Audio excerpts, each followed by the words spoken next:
Saat ini, produk-produk mainan plastik buatan Cina begitu gampang kita temui di pasar tanah air.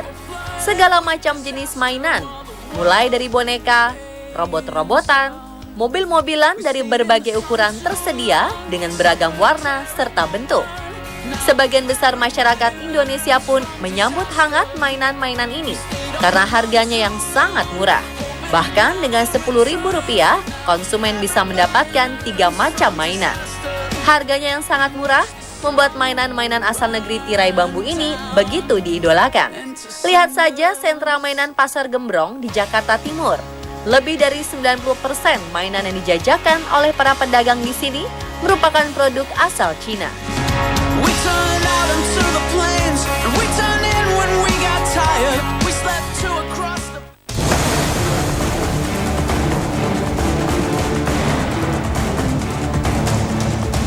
Namun, hanya segelintir orang yang tahu bahwa mainan plastik buatan Cina sebetulnya berbahaya, terutama bagi kesehatan anak.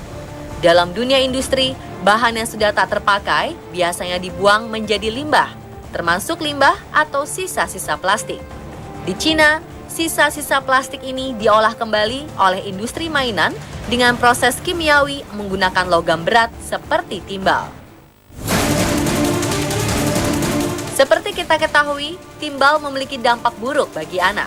Di antaranya, dapat menyebabkan keracunan kronis pada otak dan pembuluh darah, menyebabkan penyakit pernafasan dan pencernaan akut, serta melemahkan kerja zat-zat pembangun tulang pada tubuh anak sehingga berpotensi menyebabkan kerapuhan tulang.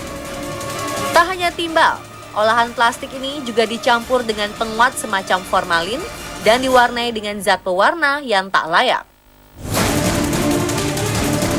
Kemasannya pun menggunakan bahan yang berasal dari plastik daur ulang juga. Terbayang bagaimana anak-anak menggunakan mainan-mainan ini setiap hari.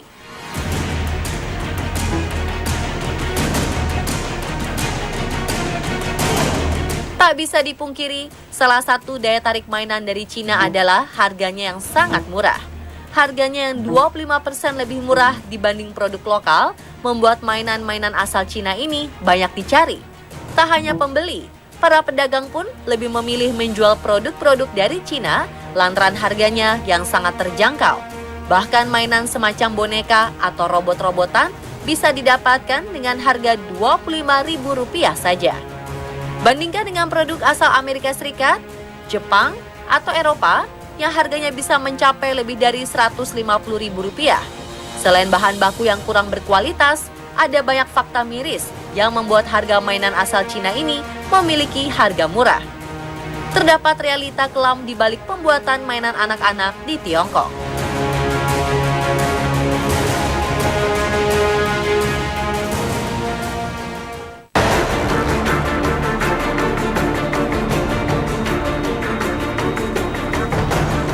Salah satu fakta miris di balik harga mainan Cina yang murah adalah gaji karyawannya yang sangat rendah.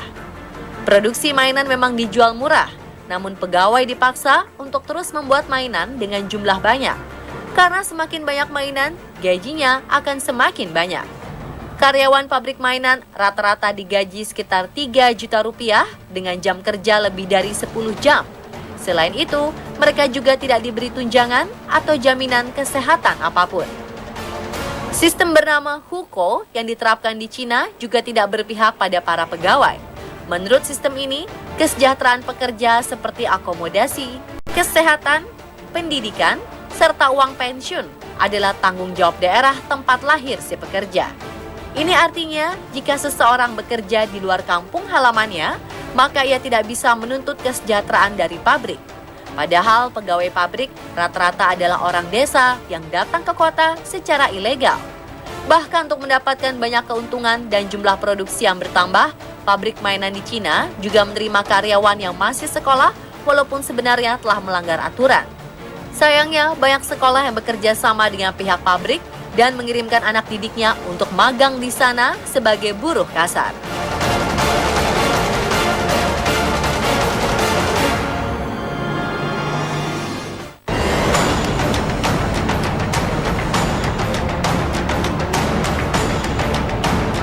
Penderitaan para pegawai pabrik ini tak cukup sampai di situ. Kebanyakan para pekerja pabrik mainan ini berasal dari desa-desa yang merantau ke kota untuk bekerja. Jadilah mereka tidak punya tempat tinggal. Satu-satunya pilihan adalah tinggal di asrama pabrik.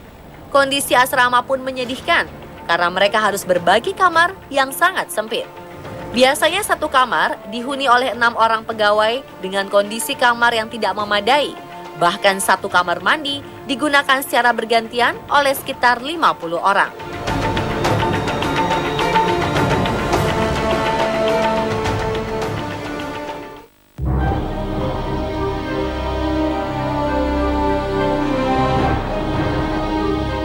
Kesejahteraan karyawan pun tidak diperhatikan di sini.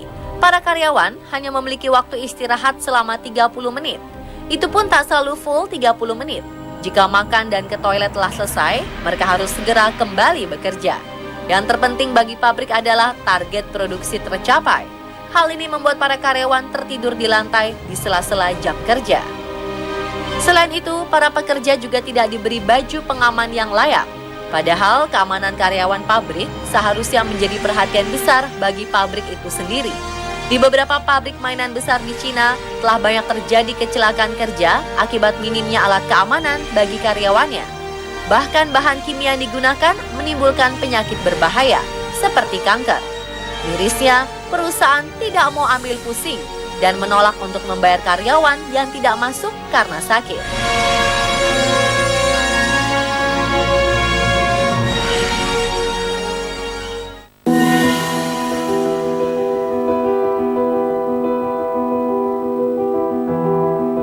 Salah satu aturan yang ada pada pabrik mainan di Cina adalah memberhentikan karyawan wanita yang telah menginjak usia 30 tahun. Setelah lewat 30 tahun, karyawan perempuan dianggap tidak produktif dan merugikan pabrik. Karyawan pada usia ini pun akan sulit bekerja di tempat lain karena rata-rata perusahaan di Cina menerapkan aturan yang sama. Kurangnya kesejahteraan para pegawainya ini rupanya menjadi salah satu fakta mengapa mainan asal negeri tirai bambu ini begitu murah.